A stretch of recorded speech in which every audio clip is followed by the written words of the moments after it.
ವಿದ್ಯಾರ್ಥಿಗಳೆಲ್ಲರಿಗೂ ನನ್ನ ನಮಸ್ಕಾರಗಳು ಹಾಗೂ ಈ ದಿನದ ಆನ್ಲೈನ್ ತರಗತಿಗೆ ತಮ್ಮೆಲ್ಲರನ್ನು ಸ್ವಾಗತಿಸುತ್ತಾ ಈ ದಿನದ ತರಗತಿಯನ್ನು ಪ್ರಾರಂಭ ಮಾಡ್ತಾ ಇದ್ದೇನೆ.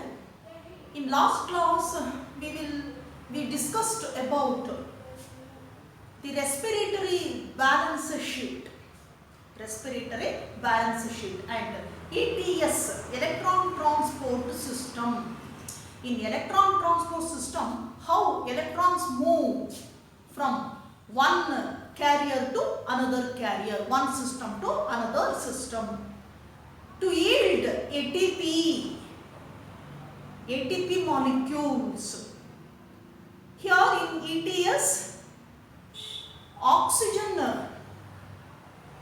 play a major role during electron transport system.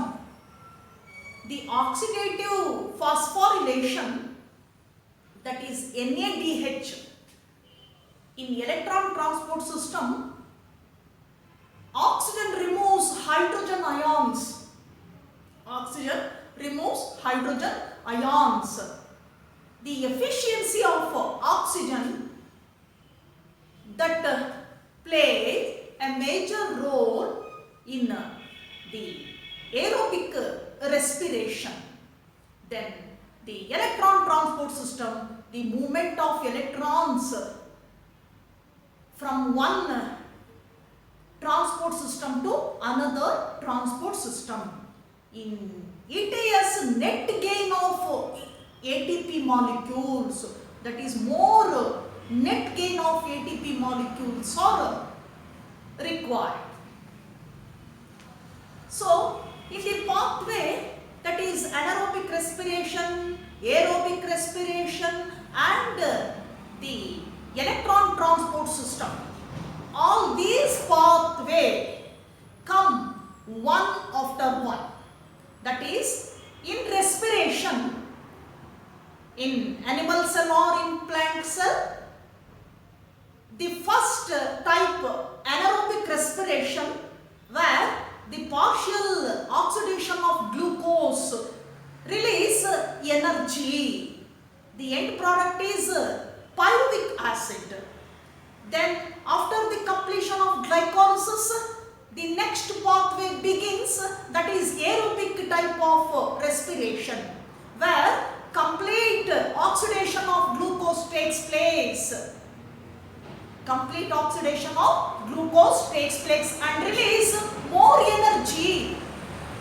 Then after the completion of aerobic respiration, that is citric acid cycle or Krebs cycle, then begins of electron transport system, ETS system. So all these three pathways come one after one in the cell. ಈಗ ನಾವು ಏನು respiration ಅಲ್ಲಿ ಮೊದಲನೇದಾಗಿ glycolysis ಅನ್ನು ನೋಡಿದ್ವಿ. ಅದು anaerobic type of respiration ಅಂತ ಕರಿತೇವೆ. ಯಾಕೆ ಅಂದ್ರೆ ಅನರೋಬಿಕ್ ಟೈಪ್ ರೆಸ್ಪಿರೇಷನ್ ನಲ್ಲಿ ಗ್ಲೂಕೋಸ್ ಪಾರ್ಷಿಯಲಿ ಆಕ್ಸಿಡೈಸ್ಡ್, ಸ್ವಲ್ಪ ಮಟ್ಟಿಗೆ ಏನಾಗ್ತದೆ glucose, that is the food material, stored material in plant cell, partially oxidized and yields pyruvic acid. Without oxygen, ಆ ಪಾತ್ವೆನಲ್ಲಿ ಅನರೋಬಿಕ್ ಅಲ್ಲಿ ಆ ಸೆಲ್ ಏನ್ ಮಾಡುತ್ತೆ, ಪ್ರತಿ ಸೆಲ್ ಅಲ್ಲಿ ಏನಿರುತ್ತೆ ಆ ರೆಸ್ಪಿರೇಷನ್ ಟೈಮ್ ಅಲ್ಲಿ ಗ್ಲೂಕೋಸ್ ಆಕ್ಸಿಡೈಸ್ ಆಗ್ತದೆ ಸ್ವಲ್ಪ ಮಟ್ಟಿಗೆ, ಪೈರುವಿಕ್ ಆಸಿಡ್ ಅನ್ನ ಎಂಡ್ ಪ್ರಾಡಕ್ಟ್ ಆಗಿ ಕೊಡುತ್ತೆ. ವಿತೌಟ್ ಆಕ್ಸಿಜನ್, ಆ ಪಾತ್ವೆನಲ್ಲಿ ಆಕ್ಸಿಜನ್ ಬೇಕಾಗಿಲ್ಲ. ವಿತೌಟ್ ಆಕ್ಸಿಜನ್ ಗ್ಲೂಕೋಸ್ ಏನಾಗ್ತದೆ, ಆಕ್ಸಿಡೈಸ್ ಆಗ್ತದೆ ಪಾರ್ಷಿಯಲ್ ಆಗಿ. But in aerobic respiration Krebs cycle ಅಂತ ಕರಿತೇವೆ, because Hans Krebs first introduce that cycle. Or citric acid cycle ಅಂತ ಕರಿತೇವೆ, or tricarboxylic acid cycle, TCA cycle ಅಂತ ಕರಿತೀವಿ. ಮೂರು ಹೆಸರಿನಿಂದ ಕರಿತೇವೆ aerobic respiration. In aerobic respiration, citric acid cycle, the using of oxygen when the glucose molecule oxidized completely and release energy. ಪೂರ್ತಿಯಾಗಿ glucose ಏನಾಗ್ತದೆ, oxidise ಆಗಿಬಿಟ್ಟು ಹೆಚ್ಚಿನ ಒಂದು ಎನರ್ಜಿಯನ್ನ ಏನ್ ಮಾಡುತ್ತೆ, ಅದು ಬಿಡುಗಡೆ ಮಾಡ್ತದೆ. ಎಲ್ಲಿ ಏರೋಬಿಕ್ ಟೈಪ್ ಅಲ್ಲಿ ಅಲ್ಲಿ ಏನಾಗುತ್ತೆ, that is consumption of oxygen. Oxygen ಅನ್ನು ಬಳಸ್ಕೊಳ್ತದೆ ಸೆಲ್ ರೆಸ್ಪೈರ್ ಮಾಡುವಾಗ. ಅಲ್ಲಿ ಗ್ಲೂಕೋಸ್ ಪೂರ್ಣವಾಗಿ ಆಕ್ಸಿಡೈಸ್ ಆಗ್ತಾ ಹೋಗ್ತದೆ. ಆ ಪಾತ್ವೇನಲ್ಲಿ ನೋಡಿದ್ವಿ condensation of acetyl group from oxaloacetic acid. So that turns to citric acid. Citric acid, ketoglutaric acid. Ketoglutaric acid into succinic acid, malic acid, then return back to oxaloacetic acid. ಎಲ್ಲಿ citric acid cycle ಅಲ್ಲಿ ನೋಡ್ವಿ. ಅದಾದ ನಂತರ electron transport system. ಇಲ್ಲಿ ಕೂಡ ಏನಾಗ್ತದೆ, electrons that is capturing of energy from the electrons to make ATP molecules or to synthesize ATP molecules. ಹೀಗೆ ನಾವು respiration ಅಲ್ಲಿ 3 ಪಾತ್ವೆಯನ್ನ ನೋಡ್ತೇವೆ. ಒಂದಾದ ನಂತರ ಒಂದು ಬರುತ್ತೆ. ಮೊದಲನೇದಾಗಿ ಗ್ಲೈಕಾಲಿಸಿಸ್, ಎರಡನೇದಾಗಿ ಸಿಟ್ರಿಕ್ ಆಸಿಡ್ ಸೈಕಲ್, ಮೂರನೇದಾಗಿ ಎಲೆಕ್ಟ್ರಾನ್ ಟ್ರಾನ್ಸ್ಪೋರ್ಟ್ ಸಿಸ್ಟಮ್. ಈ 3 ಸಿಸ್ಟಮ್ ಇಂದ ಏನಾಗ್ತದೆ, ನಮಗೆ ATP ಮಾಲಿಕ್ಯೂಲ್ಸ್, ಅದನ್ನೇ ನಾವು ಎನರ್ಜಿ ಮಾಲಿಕ್ಯೂಲ್ಸ್ ಅಂತ ಕರೆಯೋದು. ಇದು net gain of ATP molecules ಪಡ್ಕೊಳ್ತೀವಿ ನಾವು. ಪೂರ್ತಿಯಾಗಿ ATP ಮಾಲಿಕ್ಯೂಲ್ಸ್ ಅನ್ನ ಈ ಪಾತ್ವೇಸ್ ಇಂದ ನಾವೇನ್ ಮಾಡ್ಕೊಳ್ತೀವಿ, ಪಡ್ಕೊಳ್ತೀವಿ. ಎಲ್ಲಿ? ಸೆಲ್ಲಲ್ಲಿ ನಾವು ನೋಡ್ತೇವೆ ರೆಸ್ಪಿರೇಷನ್ ಅಲ್ಲಿ. ಹಾಗಾದ್ರೆ ರೆಸ್ಪಿರೇಟರಿ ಬ್ಯಾಲೆನ್ಸ್ ಶೀಟ್ ಅಂದ್ರೆ ಏನು ಅಂದಾಗ ಐ ರಿಕಾಲ್ ಒನ್ಸ್, ಮತ್ತೊಂದ್ಸಲ ಹೇಳ್ತೇನೆ. So respiratory balance sheet nothing but a sheet. ಅದನ್ನೇನಂತ ಹೇಳ್ತೀವಿ? Nothing but a sheet.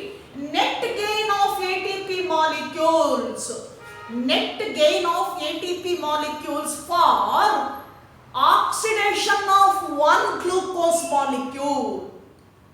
ಅಂದ್ರೆ ಒಂದು ಗ್ಲೂಕೋಸ್ ಮಾಲಿಕ್ಯೂಲು ಆಕ್ಸಿಡೈಸ್ ಆಗಬೇಕಾದ್ರೆ, ಬ್ರೇಕ್ ಡೌನ್ ಆಗಬೇಕಾದ್ರೆ ಅದಕ್ಕೆ ಪಡ್ಕೊಳ್ತಕ್ಕಂತಹ ATP ಮಾಲಿಕ್ಯೂಲ್ಸ್ ಏನಿದೆ, ಇದು ನಾವು ಬ್ಯಾಲೆನ್ಸ್ ಶೀಟ್ ಅಲ್ಲಿ ನೋಡ್ತಾ ಹೋಗ್ತೇವೆ.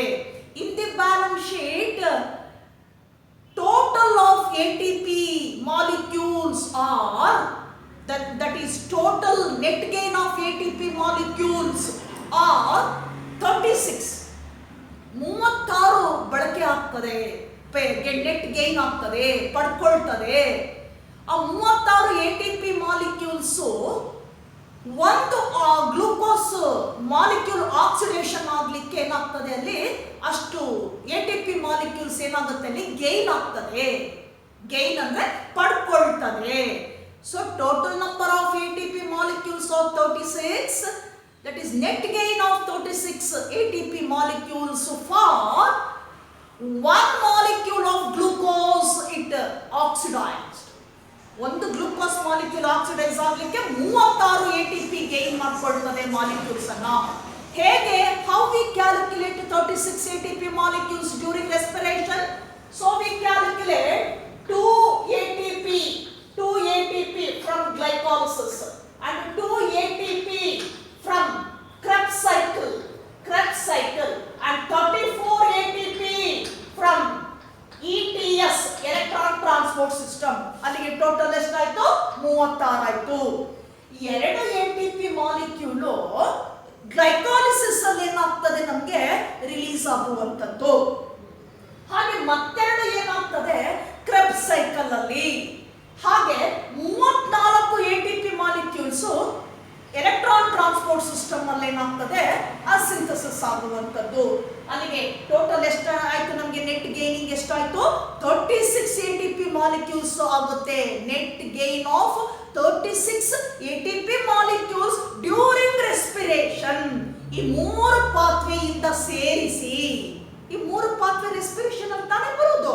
ಹಾಗಾಗಿ 3 ಪಾತ್ವೆಯಿಂದ ಒಟ್ಟು 36 ATP ಗೈನ್ ಆಗ್ತದೆ.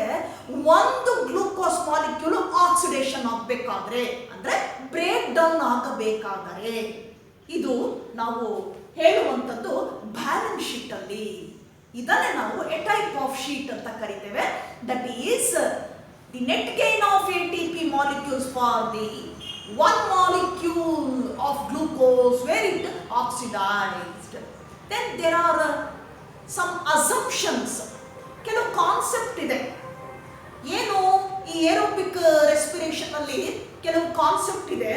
ಏನು ಅಸಂಪ್ಷನ್ ಅಥವಾ ಕಾನ್ಸೆಪ್ಟ್ ಅಂದಾಗ, ಒಂದನೇದಾಗಿ ನಾವು ನೋಡ್ತೀವಿ ಏರೋಬಿಕ್ ರೆಸ್ಪಿರೇಷನ್ ಅಲ್ಲಿ, in aerobic respiration it takes place in mitochondria. ನಿಮಗೆಲ್ಲ ಗೊತ್ತಿದೆ ಅಲ್ವಾ? ಮೈಟೋಕಾಂಡ್ರಿಯಾದಲ್ಲಿ ನಡೆಯುತ್ತೆ. ಅನರೋಬಿಕ್ ಎಲ್ಲಿ ನಡೆಯುತ್ತೆ? ಸೈಟೋಪ್ಲಾಸಮ್ ಅಲ್ಲಿ ನಡೆಯುತ್ತೆ. ಇನ್ಏರೋಬಿಕ್ condition respiration type, it takes place in mitochondria where the NADH2 energy rich molecule released from the glycolysis anaerobic respiration then enter to the Krebs cycle, that is aerobic type of respiration. ಈ NADH2 ಅಂತಕ್ಕಂಥದ್ದು ಮೊದಲು ನಡೆದಂತಹ glycolysis ಅಲ್ಲಿ ಬಿಡುಗಡೆಯಾಗಿ ನಂತರ ಅದು ಎಲ್ಲಿಗೆ move ಆಗ್ತದೆ? ಏರೋಬಿಕ್ ರೆಸ್ಪಿರೇಷನ್ ಅಂದರೆ ಸಿಟ್ರಿಕ್ ಆಸಿಡ್ ಸೈಕಲ್ಗೆ ಮೂವ್ ಆಗ್ತದೆ.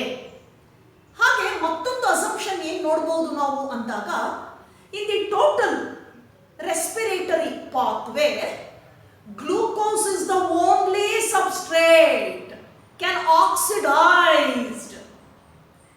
ಇಷ್ಟು ನಾವು ರೆಸ್ಪಿರೇಟರಿ ಪಾತ್ವೆನಲ್ಲಿ ನೋಡಿದ್ವಿ. ಅಲ್ಲಿ ಪ್ರಧಾನವಾಗಿರುವಂತ ಒಂದು ಸಬ್ಸ್ಟ್ರೇಟ್ ಯಾವುದು? ಆಕ್ಸಿಡೇಷನ್ಗೆ ಒಳಪಡುವಂತಹ ಸಬ್ಸ್ಟ್ರೇಟ್ ಯಾವುದು? Glucose. So no other substrate can involve. No other substrate can involved in this pathway. Only the glucose is the substrate that can be oxidized or break down in the respiratory pathway. ಅದು ಒಂದು assumption, ಒಂದು concept ಅಲ್ಲಿ ನಾವು ನೋಡುವಂಥದ್ದು. ಹಾಗೆ ಇನ್ನೊಂದು point ಏನು ಹೇಳ್ಬೋದು ನಾವಿಲ್ಲಿ ಅಂದಾಗ, in the respiration or respiratory pathway the glucose can oxidized or break down and the net gain of ATP molecules. ಅಲ್ಲಿ ATP molecules ಏನಾಗುತ್ತೆ? ಗೇನ್ ಆಗ್ತದೆ. ಹಾಗೆ ಈ ಗ್ಲೂಕೋಸ್ ಏನಾಗ್ತದೆ? ಆಕ್ಸಿಡೈಸ್ ಆಗ್ತದೆ. ಗ್ಲೂಕೋಸ್ ಏನಾಗುತ್ತೆ? ಆಕ್ಸಿಡೈಸ್ ಆಗ್ತದೆ. ಹಾಗೆ ನಾವಿಲ್ಲಿ ರೆಸ್ಪಿರೇಟರಿ ಪಾಥ್ವೇನಲ್ಲಿ ನೋಡಿದಾಗ there are 3 pathways come one after another.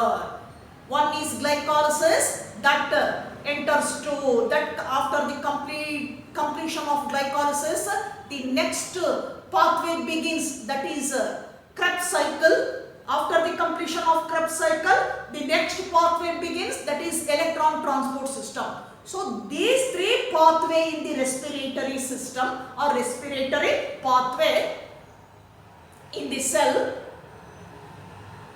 So this is systematic way when the gaining of ATP molecules from glycolysis to citric acid cycle to the electron transport system. So these are the main assumption in respiratory pathway. 3 cycles ಬರುವಂಥದ್ದು. ಹಾಗೆ NADH2 ಅಂತಕ್ಕಂಥದ್ದು glycolysis ಇಂದ ಕ್ರೆಬ್ಸ್ ಸೈಕಲ್ಗೆ move ಆಗುವಂಥದ್ದು. ಹಾಗೆ glucose ಅನ್ನೋ ಒಂದು ವಸ್ತು ಮಾತ್ರ ಪ್ರಧಾನವಾಗಿ ಆಕ್ಸಿಡೈಸ್ ಆಗುವಂಥದ್ದು. ಮತ್ತೆ ಬೇರೆ ಯಾವುದೇ ರೀತಿಯಾಗಿರ್ತಕ್ಕಂಥ ಸಬ್ಸ್ಟ್ರೇಟ್ ಕೂಡ ರೆಸ್ಪಿರೇಟರಿ ಪಾಥ್ವೇನಲ್ಲಿ ಇನ್ವಾಲ್ವ್ ಆಗೋದಿಲ್ಲ. So these are the assumption in respiratory pathway. That is the balance sheet under assumption of respiratory pathway. Now, comparison between fermentation and aerobic respiration. We already studied in last class, that is fermentation. The pyruvic acid, the end product of glycolysis, anaerobic respiration, that pyruvic acid during fermentation converted into lactic acid in animals and converted into alcohol, ethanol, so in yeast cells.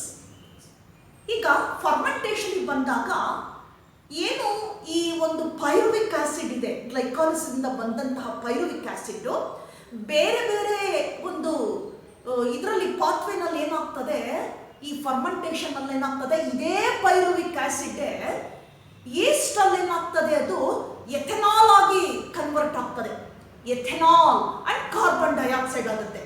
ಹಾಗೆ animal cell ಅಲ್ಲಿ ಬಂದಾಗ ಪೈರುವಿಕ್ acid ಏನಾಗ್ತದೆ, lactic acid ಆಗಿ store ಆಗ್ತದೆ, lactic acid ಆಗಿ convert ಆಗ್ತದೆ in the respiratory ಪಾತ್ವೇನಲ್ಲಿ. ನಾವು comparison between aerobic respiration and fermentation.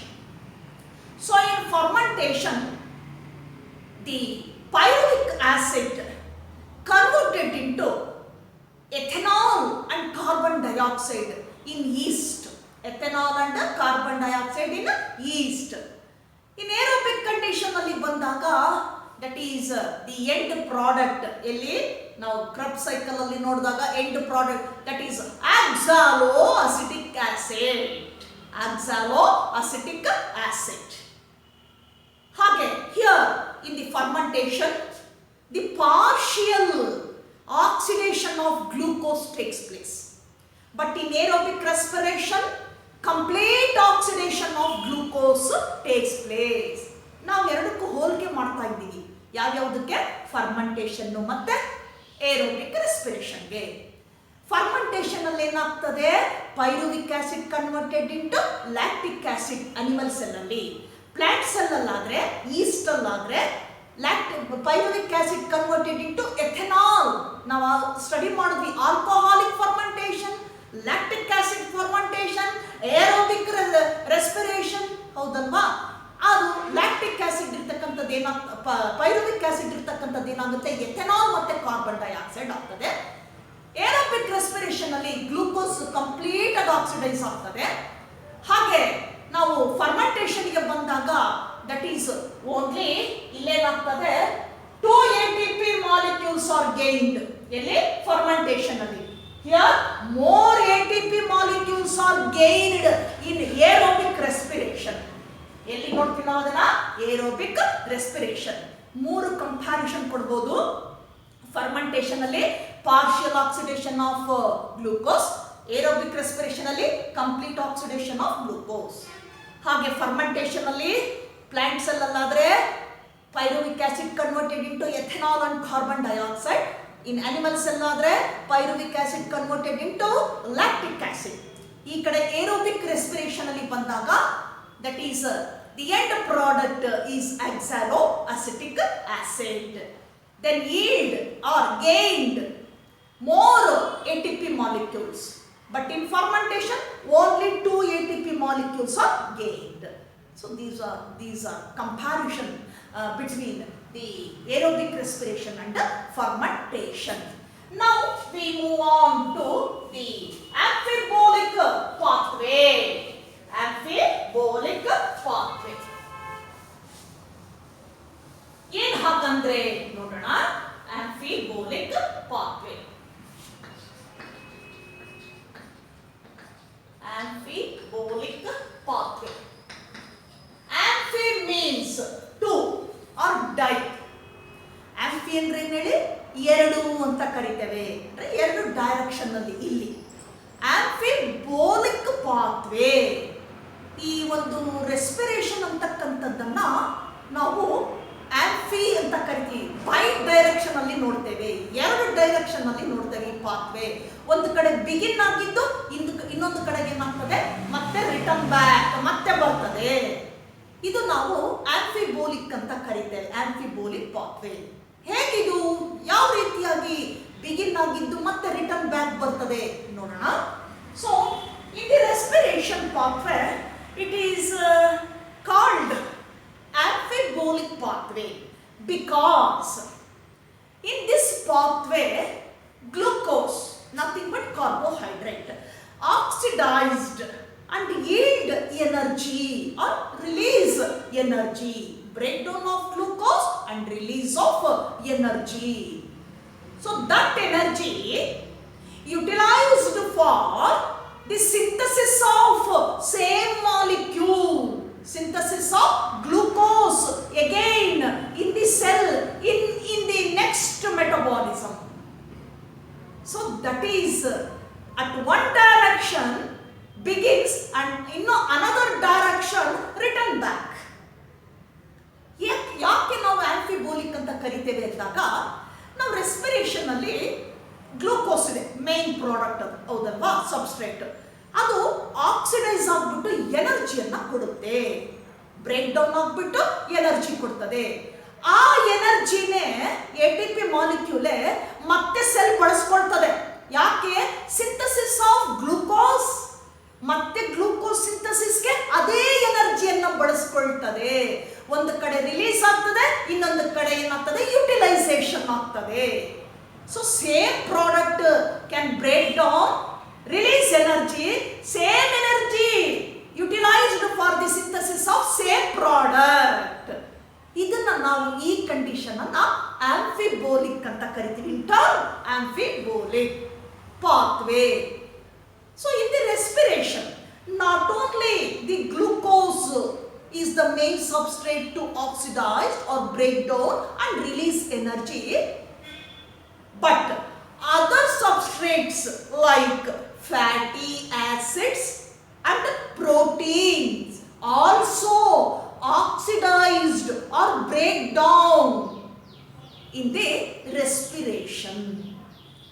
ಇಲ್ಲಿ ಗ್ಲೂಕೋಸ್ ಒಂದೇ ಆಕ್ಸಿಡೈಸ್ ಆಗೋದಿಲ್ಲ, ಆದರೆ ಪ್ರಧಾನ ವಸ್ತು ಗ್ಲೂಕೋಸೇ ರೆಸ್ಪಿರೇಷನ್ ಅಲ್ಲಿ.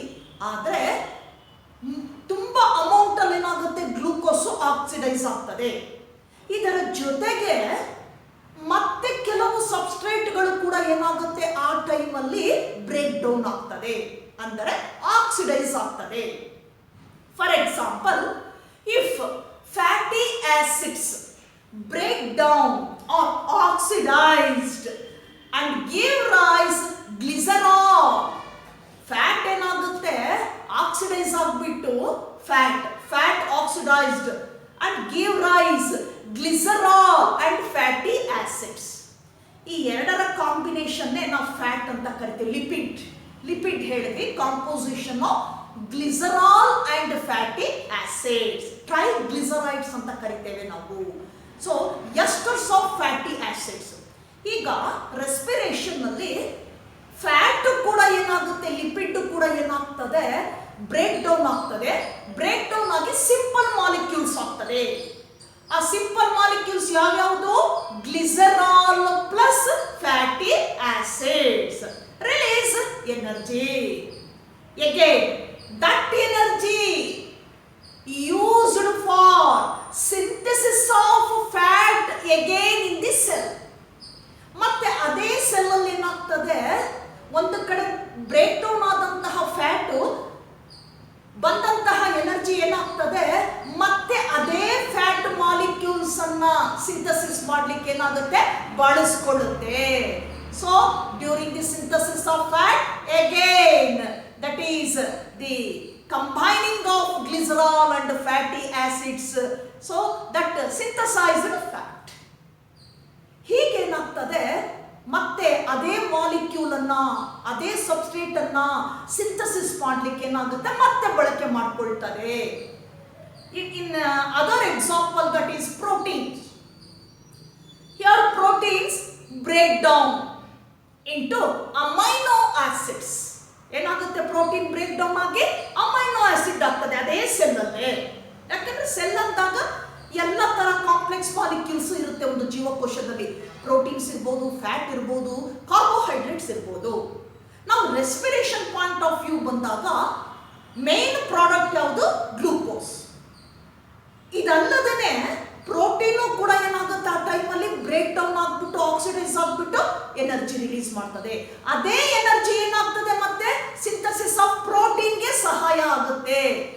ಪ್ರೋಟೀನ್ ಬ್ರೇಕ್ ಡೌನ್ ಆದಾಗ ಅಮೈನೋ ಆಸಿಡ್ಸ್ ರಿಲೀಸ್ ಆಗ್ತದೆ, simple molecules. Again, the combining of amino acids to yield protein. So this is called amphibolic. In the one direction breakdown of substrate, in the another direction synthesis of same substrate in the same cell. See, the breakdown of substrate is called catabolism. So the respiratory pathway is nothing but a catabolic pathway. In the another direction, synthesis of same molecule is called anabolism. So catabolism and anabolism. The respiratory pathway nothing but catabolism and as well as catabolic and anabolic pathway, because breakdown of substrate release energy.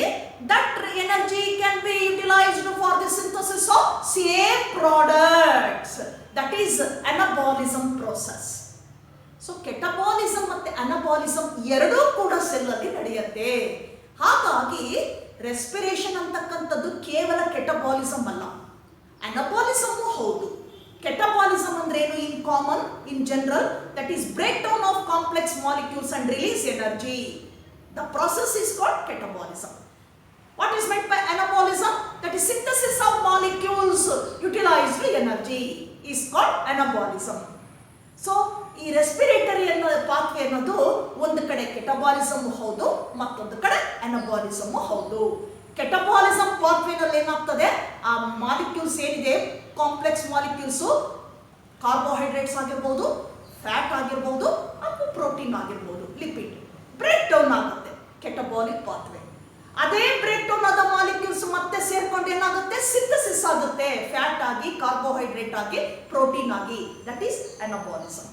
So the respiratory pathway in turn is the amphibolic pathway, because at one direction breakdown or oxidation of molecules release energy. That energy utilized by the synthesis of same molecules. So that is in the anabolic pathway. This is in the catabolic pathway. So the respiratory pathway is nothing but both catabolic and anabolic pathway. Hence it is termed as amphibolic pathway. ಹಾಗಾಗಿ ಇದನ್ನ by direction ಅಲ್ಲಿ ಇರೋದ್ರಿಂದ ನಾವು ಇದನ್ನ ಏನಂತ ಕರೀತೇವೆ, amphibolic pathway. Look at this chart. So this is a fat group, lipid. So lipid oxidized or break down into glucose plus fatty acids. So fatty acids and glucose then break down into, in the glycol system, dihydroxyacetone phosphate. So in the glycolysis step, carbohydrate idu ಒಂದು group ಇದೆ, give rise or break down into simple sugars like glucose 6 phosphate and fructose 6 phosphate.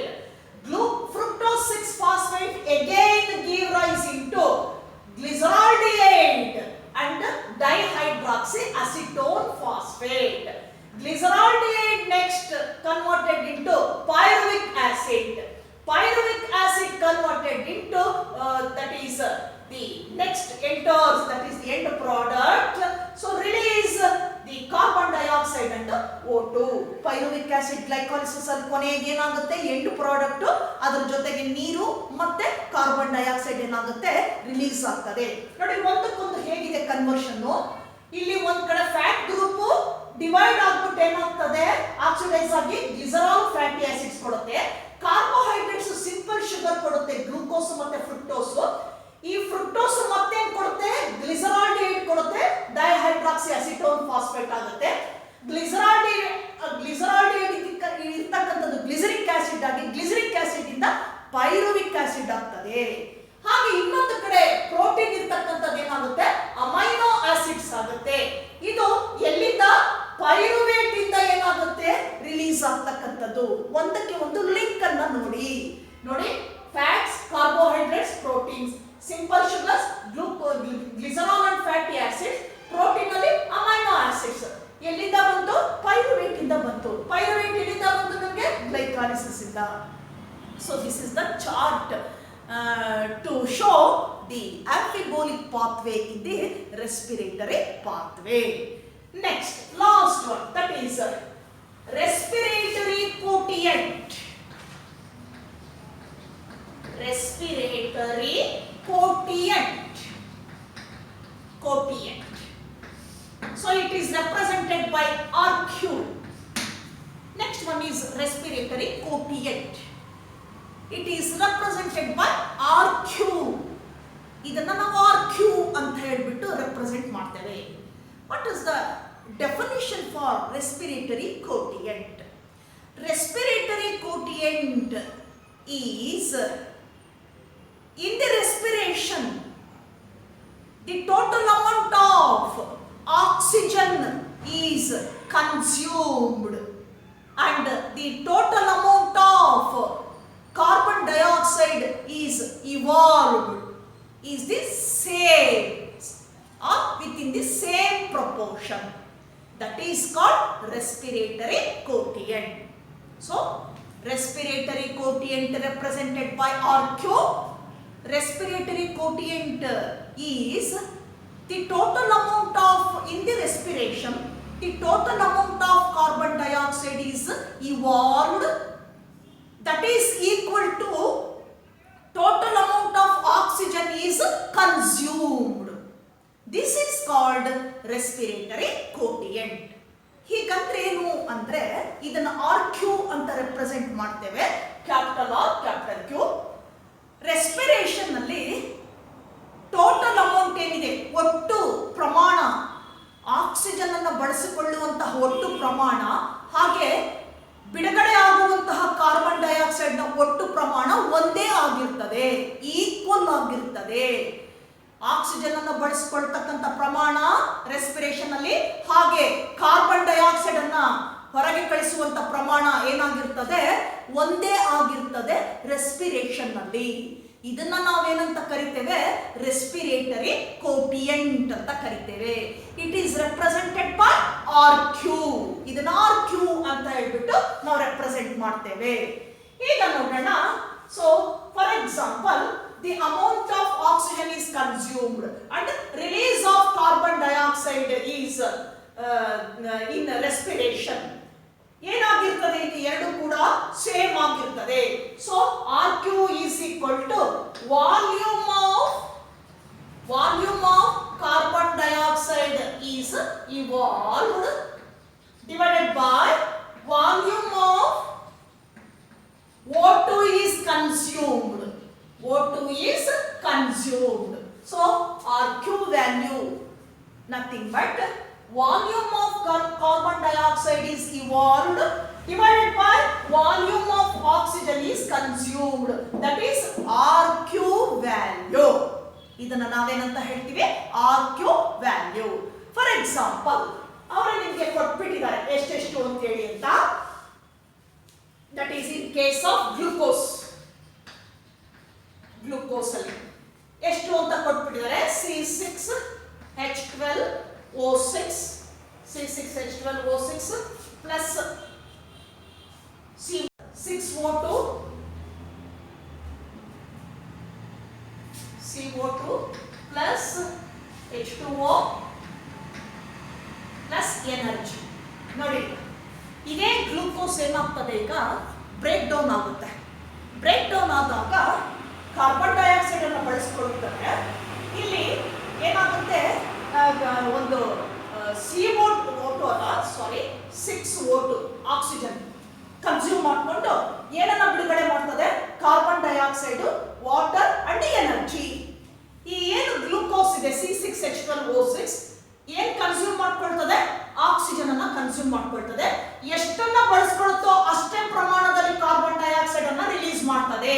6 CO2 6 oxygen consume ಆಗಿದೆ. So amount ಏನಿದೆ, same ಇದೆ. Consume of oxygen equal to evolving of carbon dioxide. ಎರಡು ಕೂಡ ಏನಾಗಿದೆ, amount same ಇದೆ.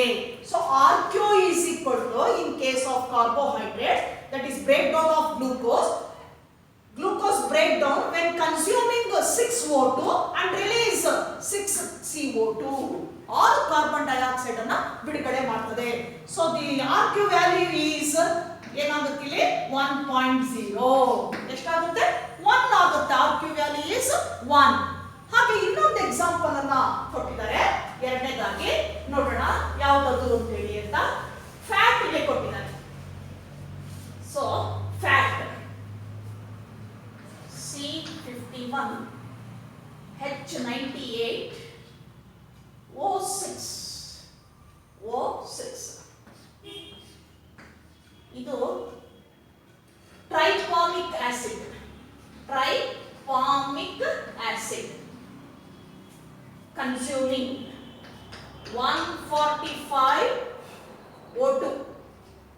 145 O2 give rise 102 CO2 plus 98 H2O plus